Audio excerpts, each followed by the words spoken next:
大到此，我们今天是我们的滤镜新手购买指南。没错，大家敲碗很久的，大概敲碗最多的现在2个，一个是滤镜的指南，一个是不可换镜头相机的指南。下一支好看有没有机会？但我们滤镜先。我们今天呢会把大家现在常见的各种滤镜呢都快速的介绍一遍。那重点呢，我们也不是在深，我们重点是让新手在购买这些滤镜的时候呢，可以有一些基本的概念。那我会把我所知道的东西呢，尽可能的清晰的跟大家分享。那当然，如果今天你针对某个滤镜呢，想要深入的了解，可以看我们介绍那个滤镜的特别的影片，或者是有些观众可以在下方帮我们补充我们所遗漏的资讯，或者有更多你觉得很好用，或者是你常用的滤镜我没有提到的，也欢迎在下方补充。好，那我们就开始今天的节目。首先呢，我们从第一个开始，也是最多人在问的东西开始，就是保护镜。到底要不要买保护镜呢？这个事情是一个大哉问。我们先讲所有的滤镜呢，基本上都是在你的镜头前面呢加一片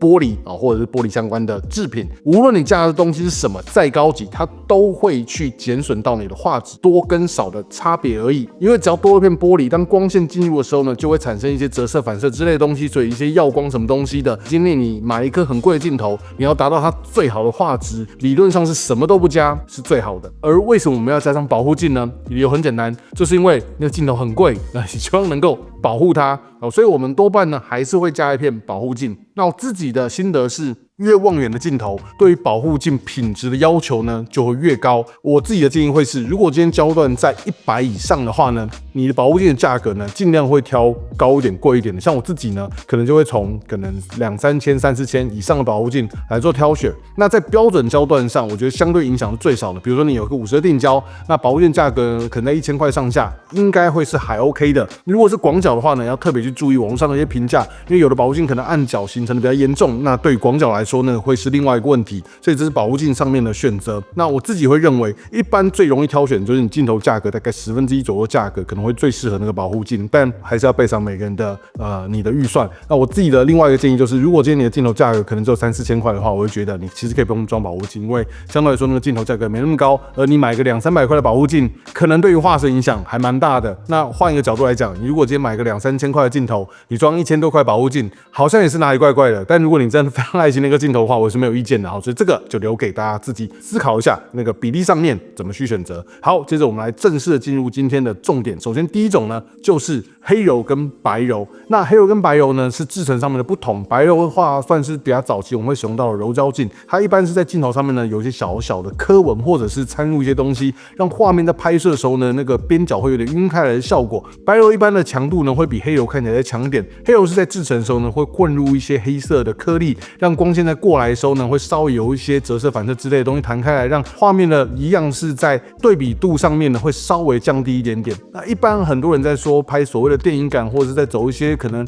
更古早风格的照片，尤其在追求一点底片那种老镜头拍出来感觉的时候呢，会加上一般现在黑柔啦，白柔现在可能比较少人用了。在使用黑柔、白柔的时候呢，这个都是对画质上面呢一定会有点影响的。越高级的滤镜呢，影响会比较少一点点。但是呢，毕竟我们在使用黑白柔的时候呢，我们追求的会是一个降低对比度，而且让画面比较梦幻一点的效果。所以这个时候呢，品质上的要求呢，我自己会觉得没那么大。如果你不使用黑柔或白柔的话，现在有非常多种替代的方案。比如说有些人可能会套丝袜，有些人可能会利用反射镜涂层油，那有些人可能会用脸颊的油或鼻头油。那备上个人，我觉得使用黑白柔滤镜的好处是它的强度是可以控制的。毕竟你脸颊上的出油程度呢，并不是那么好控制，你也没有办法去 make sure 说你每天在鼻头上擦下来油的厚度是一样的。所以当你今天想要持续性稳定的去产生一样子强度的时候呢，选择同一个品牌不同强度的黑柔，我觉得会是个比较好的做法。比如说今天你有大量的影视作品的拍摄需求，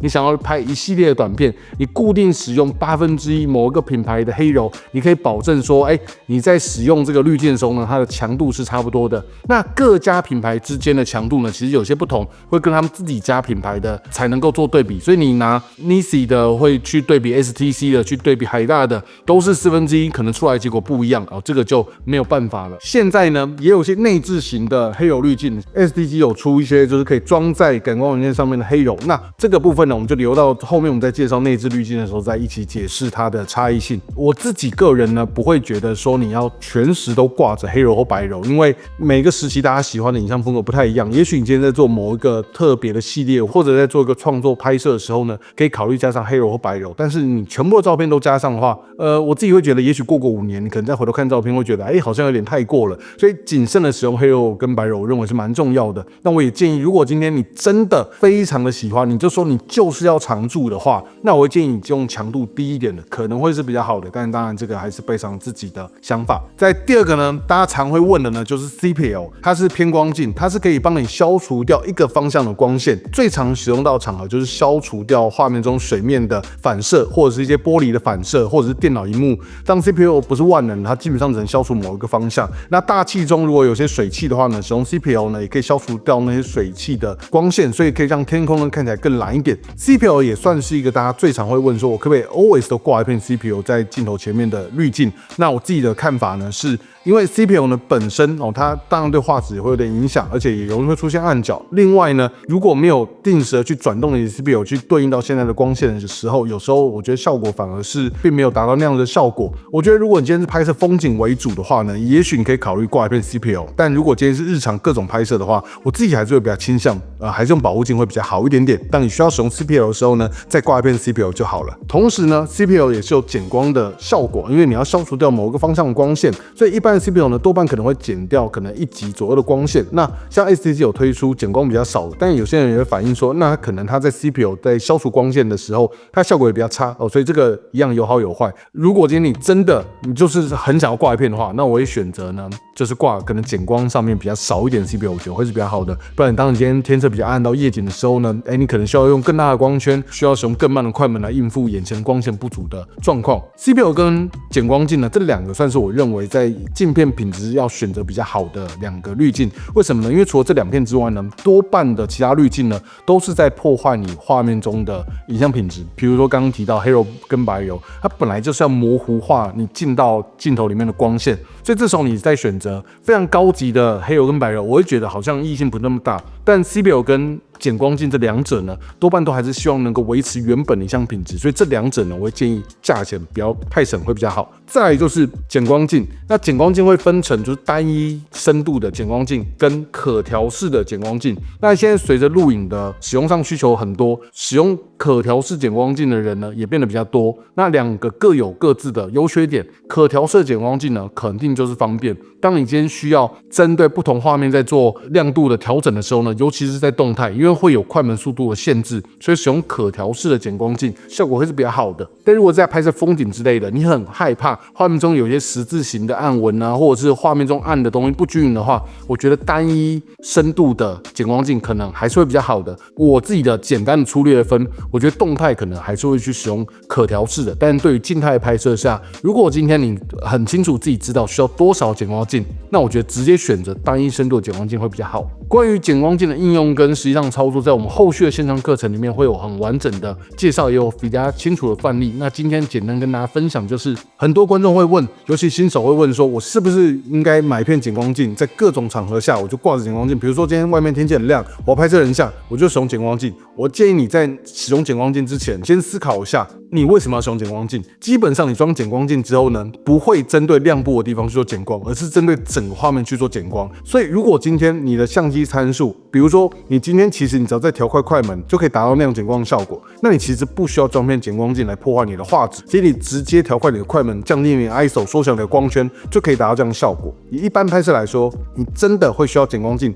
应该就是你 ISO 已经降到最低，你的快门已经调到最快，比如说8000分之1秒，或者是你的相机可能只能到4000分之1秒。当你的相机的最快的快门速度不够的时候呢，比如说我今天使用 RS1， 因为它是经典快门，它的在最大光圈的时候呢，它的快门最快是2000分之1秒，所以当我今天 ISO 100，我的快门2000分之1秒，如果我还想要使用 F2.0 的光圈来进行拍摄的时候呢，这时候画面会太亮，这个情况下你才会需要减光镜。但如果当今天其实缩点光圈你可以接受，比如说像我自己在日常拍摄的时候，大太阳情况下，我会习惯使用4到5.6左右的光圈来拍摄，而且这个时候呢，因为进阶快门，这时候你的快门速度呢可以再快一点，可以到3500分之1秒，即便是大太阳，多半光线呢也不会过亮，那我其实就不需要装减光镜。所以到底需不需要减光镜呢？还是要先看你的相机参数已经不能够再调整的时候呢，才需要靠减光镜来辅助。一个最常见的例子，我今天在一个日光的情况下，我要拍摄涓涓细流的感觉，我需要拉长我的快门速度，这时候我的 ISO 已经降到最低，我的光圈降到最低，我的快门速度呢，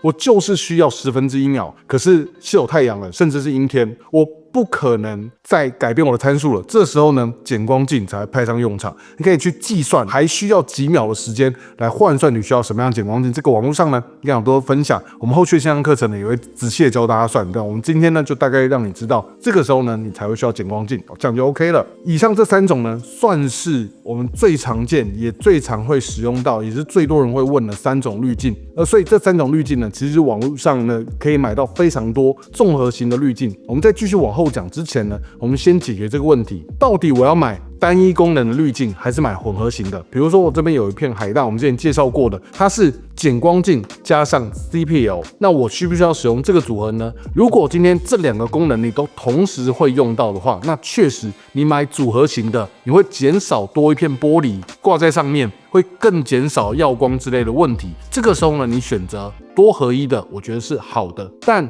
如果今天你并不是 always 都使用 CPL 加上减光镜，我会比较建议你买分开来的。因为第一个，当你今天只需要 CPL 的时候，你并不需要减光镜。那再加上减光机功能的时候，它减光会太多。那我觉得很多时候拍摄呢，其实并不一定会来得方便。同时呢，这种组合型的，你要比起单一的来说，画质一定减损是更多的，因为它就是一个复合型的东西。在这种情况下的话，如果能够拆开，还是会拆开。它组合在一起呢，完全就是图个方便。那如果你觉得这样子很方便，但是你分开很麻烦，但你想要折中呢？像我自己也很常会使用 Nisi 这种磁吸式的组合，它是已经做好套组了，它要把减光、把 CPL、把可能柔焦镜，它都做成了一个 kit 组。那你可以快速的在拍风景的时候呢，利用磁吸的方式快速的拆装。像我自己出国的时候呢，我自己还蛮喜欢用这一款的哦，这不是业配，虽然说我们之前业配过这一款没有错。那我自己后来呢，在纽西兰拍摄，有时候要拍摄一些长布什么东西的，我就会依照场合，我可能这时候我需要 CPL， 贴一片 CPL 上去。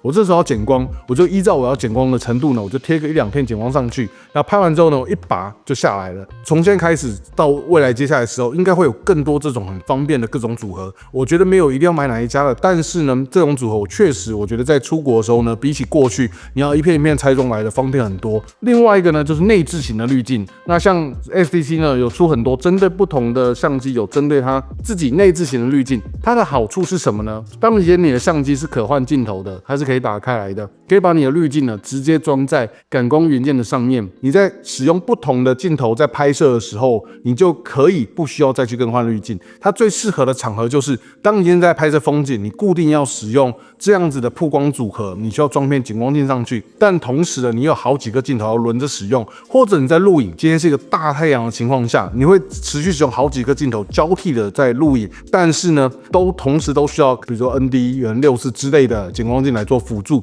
这个时候呢，使用内置滤镜它就有很多的好处，因为呢，你不需要一直拆装前面的滤镜，那你有非常多不同口径的镜头，那你如果针对每个镜头都要去转接或者都要去调整的话，你觉得很麻烦。这个时候内置滤镜呢，就会能够派得上用场。那它的坏处是什么呢？就是拆装上面的速度其实不会太快就算我现在已经很常拆装它了，每次装都还是会有点胆战心惊。你需要在一个安全的地方，你不可能在风沙很大的情况下还去装你的内置滤镜，所以你会需要有一个独立的时间跟空间来做这件事情。所以当你今天拍摄过程中，你要一直切换有无滤镜的时候，我就不会推荐使用内置型的滤镜，或者包含柔焦的也是。当然，今天在拍摄过程中，你可能会有2者、3者会一直不停的切换的时候，你使用内置滤镜的时候会蛮麻烦的。还记得我们在法罗群岛拍摄课程的时候，那时候同时要装这个内置滤镜，在那个风超大的地方，我都想说，我到底为什么要做这件事情？所以我还是比较建议说，如果今天你拍摄确定一整天出去就是要，不管是要加黑柔或者要加减光，就是决定好就是这样子的话，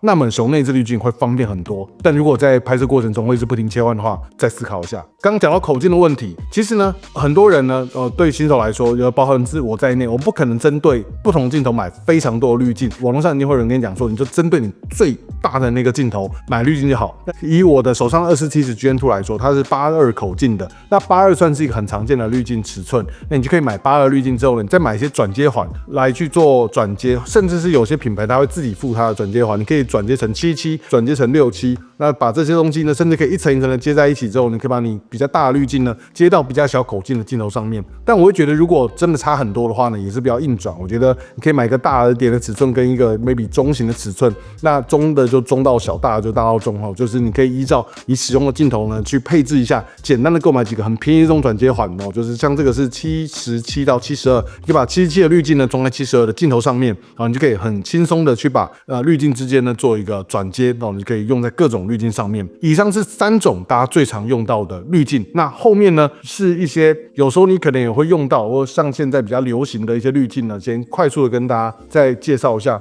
比如说呢，在拍风景或者在拍夜景的人呢，很常会使用到星芒镜或者是拉丝滤镜。那这种滤镜的功能就是在滤镜上面呢有一些刻痕的跟线条，星芒就是十字形的线条，那拉丝滤镜呢就是直线型的线条。在拍摄晚上遇到散景或者有些灯光的时候呢，会把那些灯光呢拉成一丝一丝的，增加一些特效跟效果。很常大家在拍演唱会啊，在拍一些特殊风格的人像题材的时候呢，也会用到不管是星芒镜或者拉丝滤镜。另外呢，还有很常见的滤镜呢，比如说像近摄镜。近摄镜就是当你今天呢开始玩摄影你想要玩一点微距的摄影，但是手上并没有微距镜，还买不起的时候呢，可以考虑使用近摄镜，它可以增加你在相机在拍摄物体的时候呢放大的效果。我也必须说，除了中央之外呢，周边的画质呢多半不会太好。你要真的拿来工作，我还是建议好好买一个微距镜，还是比较实际的。那你问我为什么要买呢？就是因为好玩就是这样子，没有什么太大的理由。还有现在很常见的呢，就是